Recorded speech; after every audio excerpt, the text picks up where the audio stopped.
Welcome to Alternative Revenue Streams, brought to you by Small Business Solver. And why is this so important? Well, it's super important because the average small business owner has about 5 different revenue streams.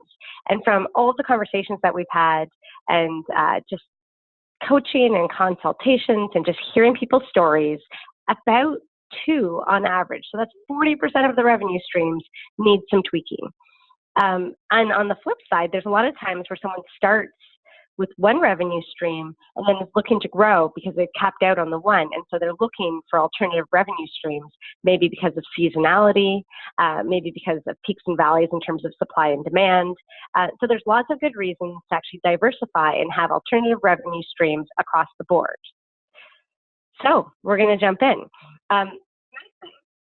Is that with Small Business Solver, if you have questions about your own revenue streams, is actually pay what you can. So you can come to Small Business Solver, you can type in the search at the top, revenue or revenue streams or any question that you have at all or any keyword that you want, and you can see all of the content that we have about that. And of course, it's pay what you can. So if you have more questions about revenue, go to the search, type in revenue, and you'll see past webinars about this and other training modules about it. But let's jump in now. So what are we going to be talking about? Well, basically, when we're worried about revenue, you always want to start with our own core competencies. So what are we doing well today? Number 1.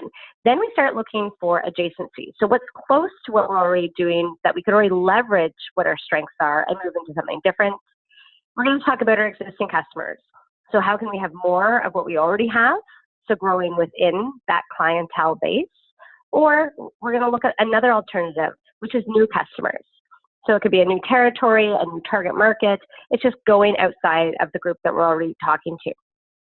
And then we're going to dig down into all these different examples to help you brainstorm about alternative revenue streams. So let's jump in. So we start with our core offering. This is really something that we're just really great at. And if you remove all of the bells and whistles around your business and around what you're up to, this is what you're really great at. And this would be either your competitive advantage, we could call it your core competency, and in this case, I'm calling it your core offering. It's the key thing that really is your bread and butter when it comes to your business. For Small Business Solver, our core offering is really all about action and action steps for entrepreneurs, so helping them move forward, and that is what we're about. We're not actually about training as much as we are about action with the entrepreneurs. It's like, let's make a decision and move forward. If we look at, let's say, a paralegal or a lawyer, maybe they could do tenants, they could do parking or speeding tickets, but maybe what they realize is that their bread and butter is actually small claims. So it's just looking at exactly what we could be doing. And the best example for us to illustrate adjacencies thereafter is Tim Hortons. They started with their bread and butter, literally being not bread and butter, but being donuts and coffee. So they started with something basic. It was pop in, have a donut, have that fresh coffee, and we're going to do it darn well. And that's the key. So it's something that you should be doing better than everyone else. It's your strength. It's your passion. That's your core offering, your core competency, your competitive advantage. Once you have that and you're looking at opportunities to grow, the big thing that we need to be doing is looking for things that are similar. Tim Hortons, again, coffee and donuts. If they jumped all of a sudden into, I don't know, French fries from coffee and donuts, it's probably not going to fly. So what we want to do is we want to do something called an adjacency. So whenever we're looking at alternative revenue streams, we want to make sure that they're strategically aligned in terms of being an adjacency. So we don't want to jump all the way over here. We actually want to go from coffee and donuts to something like, I don't know, bagels or muffins. Maybe that's the first. It's not a huge leap, but we've offered something different. And maybe we don't just now have our coffee, but we start going known for our steeped tea. Then they go from there and they go, oh, actually, we're not just known for that. Now we're going to be known for maybe the ice caps or maybe the sandwiches. So again, it's not French fries, but it's definitely moved over. Then they realize, okay, and this actually came out pretty recently, is they're going, okay, it's not just a standard coffee, although we do that well. We're going to do the next adjacency, which is going to be lattes. or mochachinos, and they started to offer that. And that's only in the last few years. And so all of a sudden they go from, just coffee, so they have that dark type of, the dark coffee now came out. Now they have the lattes and all these other variations that you can get. And so now we're finally positioned to have French fries. So they actually didn't roll out French fries necessarily, but they did roll out potato wedges. So this is an example when we're looking at our own alternative revenue streams. You don't want to go 0 to 100 real quick. You want to go 0 to 10 to 20 and keep on going. You can reach 100, but doing it right off the bat probably doesn't make a lot of sense. So now that we know general theory about alternative revenue streams and what we should even consider, now we want to really jump into the different types. So we're looking at our existing customers or new customers. And existing customers just means that the existing pie that's out there. So imagine there's a pie and you only have like 25%, which would be really great. Let's say 25% of the market share. Well, if you continue to grow into other and getting more business from existing customers, you just get a bigger piece of that overall pie of what their income is and what they're willing to spend. Alternatively, maybe you feel like you've done that really well, but there's actually new target markets or maybe a whole new target market with a new offering that you already have, you're well positioned to take advantage of. So that's not increasing the size of the pie, that's actually a brand new pie that you've just invented. So that's really great. And so the difference between these two is that existing customers is more of an organic growth, that we've really gone, okay, here's where we're at, we can do the next adjacency, and we can go adjacency, adjacency, adjacency. So it's not too much of a leap. What's good about that for you is that your risk is lower. So existing customers is all about a bigger piece of the pie, and it's typically less risky because you already understand that market, you're already playing in that field. Whereas if you go for new customers and then a new offering, then all of a sudden that is a little bit riskier, but you know what, you can increase the size of the pie. So just when we get these, just understanding that when we make decisions here, it's going to change what the risk is that we're taking on. So let's dig into the existing customers. There's really 4 main ways to do this. Number 1, how can we increase the average sale? So when we're looking at our existing sales volume that we have, a customer comes in, let's go for the coffee again, and the typical thing would be McDonald's. Someone goes into McDonald's and they always ask, would you like fries with that? Would you like a combo? So how do you increase the average sale? Maybe if you get a pedicure, they also then bunch it together where you have a special price to get a mani-pedi. So it's increasing the average sale. So looking, when you already have a customer there, you're already having an interaction with them, how can you add into that? Best Buy does that as well with the insurance purposes they have. You buy a computer, would you like insurance with that? Would you like a mouse? Would you like a carrying bag? So how do you add to that?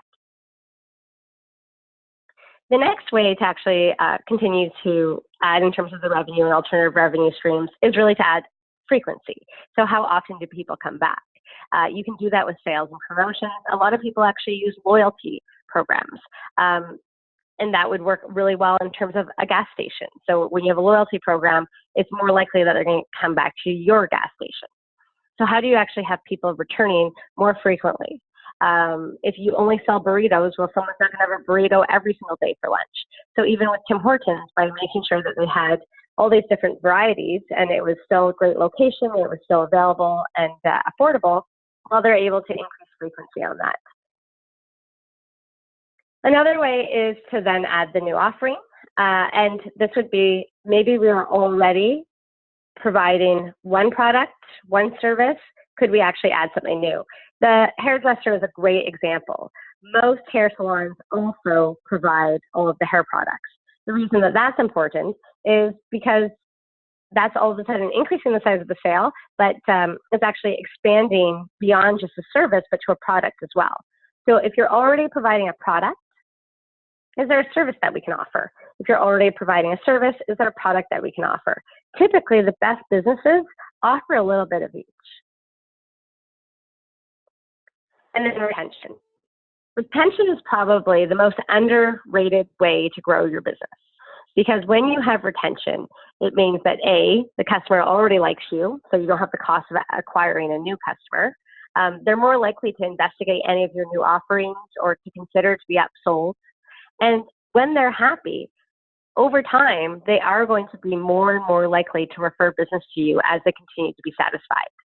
So retention is really, really important. How can you do that? And how do you continue to have that relationship? And how do you build loyalty within your customer base? So in terms of growing and alternative revenue streams within your existing client base, these are some things to consider. Now we look at the more risky side, so the new customers. So here there's really two ways. We look at brand new target audiences. So let's imagine that we are targeting women, and let's say we're a photographer, and we're looking to actually secure wedding photos. And so maybe we're looking for women who are age 28 to 34 as our key demographic that we're going after as the decision maker for this. And then all of a sudden, what we realize is as a photographer, we would really, really like to do graduation photos. So that's a completely different type of target market. We actually have to understand how those are sold. We have to build the relationships with some of the schools. We actually might have to buy new equipment in order to do that well. And we might have to create an entire new system so we actually can do the volume that's required for all of that.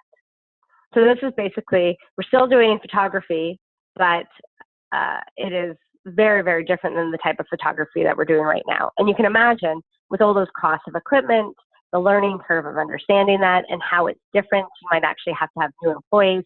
There's more risk there that things might not work out. And then we have for new customers and a new offering. So that would be, we already have this amazing place where we already understand how to do the photography, and really right next door to us, we realize that there's actually a little niche in there. And so maybe not just running our own photography studio, we also want to have maybe a recording studio that's part of that. And so we have the space, we're artistic, you know, it's kind of similar to us, but different enough. And yet we know that there's all of these different musical schools that might be interested in doing this production. So not only is it a new type of customer now, but it's also a new offering. So that's an even steeper learning curve, even less credibility. So we have to build that out. And there's a lot of unknowns. So in both cases, we've created a brand new pie. We've created something brand new. However, the challenge, of course, is that it's a huge learning curve for us. So those are really the two buckets. And now we're going to dive into some of the different alternative revenue streams to help you continue to brainstorm now that you have kind of the parameters of how you might be thinking about that, of specifics of how you can brainstorm of how to improve and create alternative revenue streams. So first one, easy peasy, products. So I've already said this, but if you are delivering a service already, it's a huge opportunity to consider a product. So even in a nail salon, it's totally a service, absolutely a service, but could you actually add a product? Do you actually sell some of the products? Even in a restaurant, which is primarily a service, could you sell cookbooks? So is there some sort of balance? And so no judgment too much on my instant brainstorming here, but just an understanding of like how much extra effort would it be in order to come up with something that you could test. And for all of these different ideas that we look at, you want to make sure that you have a way to test the market. Okay, so of course, on the reverse side, if you already have a product, is there a service that you can offer? Small Business Solver is a really great example. It's an online training and coaching, so you basically can help yourself. It's really a product. It's commoditized in many ways. And yet, making sure that we have services, being webinars, being one-on-one coaching, doing group coaching, providing the service side of it is an important thing that you'd want to pair. This one's interesting because it's intellectual property that often makes your products and your services just better. But sometimes you can have your intellectual property stand alone. So intellectual property is basically any of your business processes, anything that you can copyright, your trademark, and obviously music. So anything that you have created. And so obviously the process of getting the nails done, or even the recipes when it comes to the restaurant, that is all intellectual property. So when you're looking at your business and you're thinking, oh, what could I do for an alternative revenue stream? Really think about what you've already created. I've seen some companies that started from scratch, grew, and they had the same manager and management throughout the entire life cycle of the business, and they realized all the things that they had to learn in terms of HR and those types of things. And so they ended up creating all these turnkey kits. That could actually be how a franchise is created, or how licensing is created, that comes out of the intellectual property when you self-reflect and realize what you already have. Another alternative here is events. So there are entire businesses whose main focus is actually workshops or conferences, or obviously live music and entertainment. So is there an event that actually could support or be an add-on to as a revenue stream of what you're doing? What's an added bonus of considering an event as a revenue stream is it's actually a marketing tactic for selling some of the other revenue streams that you have. So even if you think about a live event, well, all of the artists actually sell all their merchandise there and their CDs or other neat things that they might want to make sure that their fans have. So events are actually a great way to generate maybe even some press. Membership. So membership is another way. So if we're continuing to add value, can we add memberships? Loblaws, the Weston group, they have done the PC Plus, that turned into PC Optimum, and it was really and now they've actually gone into an additional type of membership mode where you can actually, for $100 a year, get additional points for organic and beauty supply and all these other pieces. It just came out.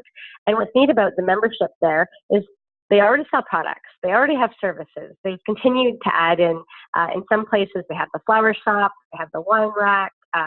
They continue to add adjacencies to it. And now a membership is a new alternative revenue stream that they're exploring. Intermediaries. So who do we know on both sides, and how could we actually act as a broker? There's quite a few different types of intermediaries that you could consider. Number one is being a marketing intermediary. So if you already have, let's say, brokers or salespeople, or you already have connections with people, you could actually, or maybe you have a big newsletter, or you have a following. Even if you think about like YouTube, famous YouTube people, basically they're intermediaries in terms of a marketing one to the audience. Pop Sugar is a workout website, and basically that's what they are. It's marketing intermediary. Another type of intermediary would be a distribution one.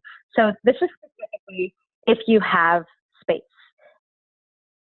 If you already have space, being a distribution intermediary is really, really helpful.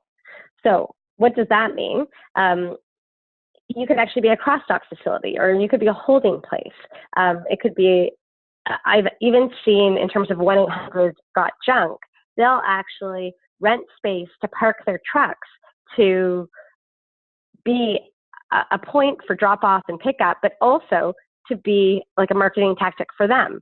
So if you actually had a property at a major intersection, there might be people who would need to use that location.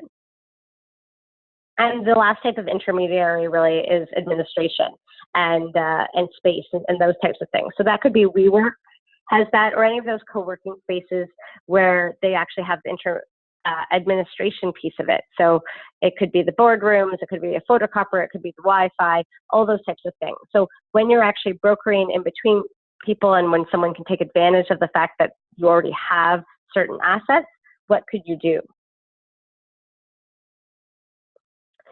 Programs. So programs is similar to the membership in terms of taking what you already have and making it even better.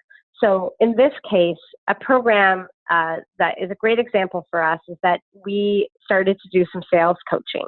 And what we realized is that sales coaching, when you're doing that, and if you only do it for, let's say, a month, is not really as effective as you'd like it to be because it kind of goes in one ear and out the other.